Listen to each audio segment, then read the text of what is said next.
Bonjour et bienvenue encore. Nous allons continuer notre thème sur le tourisme de mémoire. Comment transformer le potentiel touristique en argent. Nous vous avions parlé sur les grands explorateurs qui ont exploré la RDC et notre constat, nous avons constaté que toutes les nationalités, que ce soit russe, anglais, les Chinois, les Européens, tous ont fait l'exploration en République démocratique du Congo. Parce que beaucoup de gens se demandent la question, à qui profite la rencontre entre les Européens et les Noirs en Afrique?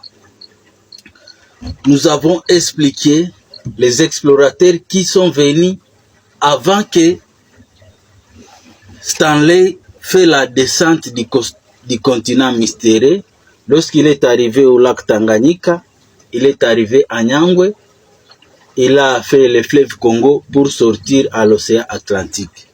Mais avant lui, il y avait d'autres explorateurs, peut-être qui ont fait cette expérience, mais ils n'ont pas mis en écrit leur voyage d'exploration. Mais Stanley, lui, il a mis en écrit les peuples qu'il a rencontrés, les hostilités, les périls. Donc, il nous a laissé quelque chose qui aujourd'hui, ça nous inspire. Avant lui, nous avons d'autres explorateurs. Nous avons parlé de Diego Cao, nous avons parlé de Wisman, de Gassati.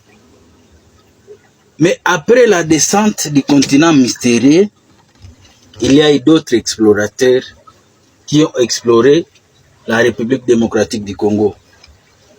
Et après cela, nous avons le roi Léopold II qui a pris la République démocratique du Congo.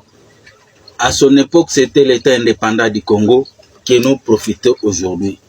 Si nous vous avions parlé de ces explorateurs, parce que nous voulons développer leur circuit qu'ils ont fait à leur temps pour voir comment ça peut nous être utile du point de vue touristique. C'est ce que nous allons développer et c'est très important que nous puissions vivre ces mêmes expériences que nos prédécesseurs. Mais avant que nous puissions aller très loin, nous allons vous parler des grands explorateurs comme David Livingstone et Stanley. Nous allons résumer le livre de David Livingstone qui s'intitule L'exploration et le voyage au sud de l'Afrique. L'exploration et le voyage au sud de l'Afrique. Et nous allons aussi parler de Stanley, parce que c'est lui le grand explorateur de son temps. Parce qu'il a, pendant sa jeunesse, il nous a laissé 4 livres qui sont à la recherche de Livingstone. C'était en 1871 et 1872. À travers le continent mystérieux, c'est 1874 à 1877. Donc cette traversée qui lui a donné la gloire au niveau mondial, parce qu'il a pénétré les trous noirs que beaucoup d'explorateurs n'avaient pas encore fait avant sa traversée. Nous allons vous résumer les livres pour la colonisation du Congo belge, lorsqu'il a été employé par la Belgique en 1879 et 1884. Mais nous allons résumer aussi les livres au secours de Minipacha de 1887 à 1899. Donc c'est très important que vous puissiez connaître ces ouvrages, que vous puissiez aller les lire pour que vous puissiez comprendre comment l'Européen, qu'est-ce qui lui a poussé à venir en Afrique? Comment le roi Makoko lui a donné les terres pour qu'il puisse les développer, mettre des routes, des écoles, mais aussi améliorer les conditions de la population. Donc si vous lisez ces ouvrages, vous allez comprendre les problèmes que nous sommes en train de traverser et de quelle façon nous pouvons trouver les solutions par rapport à ce qui nous arrive. et du point de vue touristique, vous devez savoir que David Livingstone, il est très célèbre dans le monde européen. Sa tombe est visitée chaque mois à plus de 1000 touristes parce que c'est celui qui a ouvert les yeux aux Européens. Et grâce à sa mort, aux visites touristiques, beaucoup d'argent sont générés. Mais vous devez savoir que les enfants, les arrière-petits-enfants de David Livingstone, aujourd'hui sont très riches. Ils veulent venir développer le tourisme de mémoire en République démocratique du Congo. Mais à cause de notre situation, de l'instabilité que nous sommes en train de traverser, c'est très difficile qu'ils puissent venir investir dans le tourisme de mémoire en République démocratique du Congo. Mais je peux vous garantir que si nous avons la paix, la sécurité et nous sommes capables de bien gérer les patrimoines touristiques, beaucoup de gens peuvent venir expérimenter ce que David Livingstone a fait en République démocratique du Congo. C'est la même chose avec Stanley. Stanley, il est très célèbre à son temps. Sa tombe aussi est visitée chaque année par beaucoup de touristes.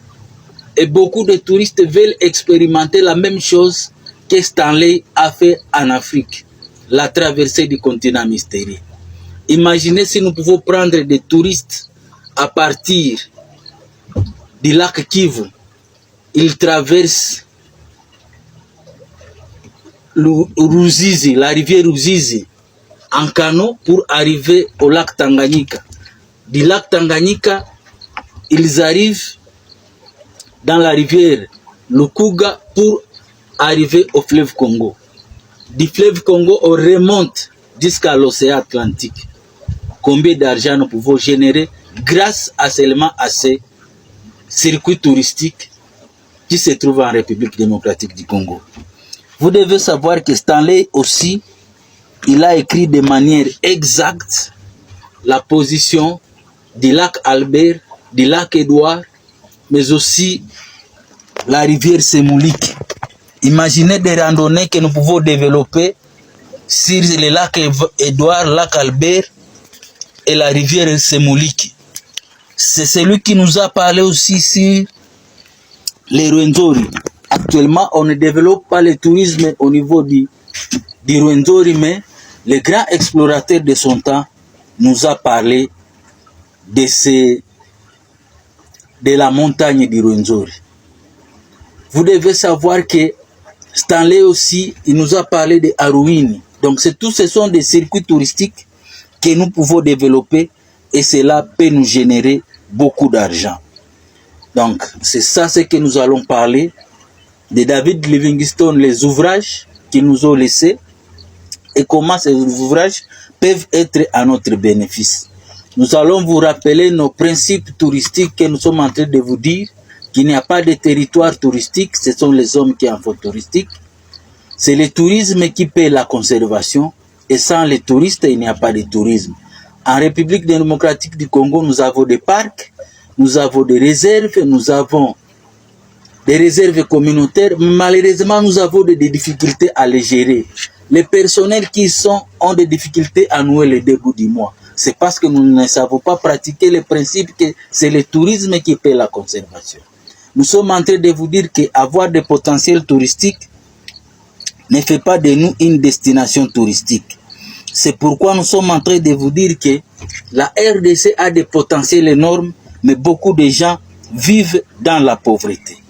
Donc c'est notre défi à relever ces défis du potentiel touristique. Nous sommes en train de vous dire que c'est possible de quitter la situation de 2 $ par jour à 30 $ par jour grâce au tourisme. C'est possible que nous puissions vivre dans l'aisance comme d'autres pays. Et c'est très important que nous puissions être capables de gérer l'argent qui provient des touristes. Merci de nous avoir suivis. Rendez-vous dans nos prochaines vidéos.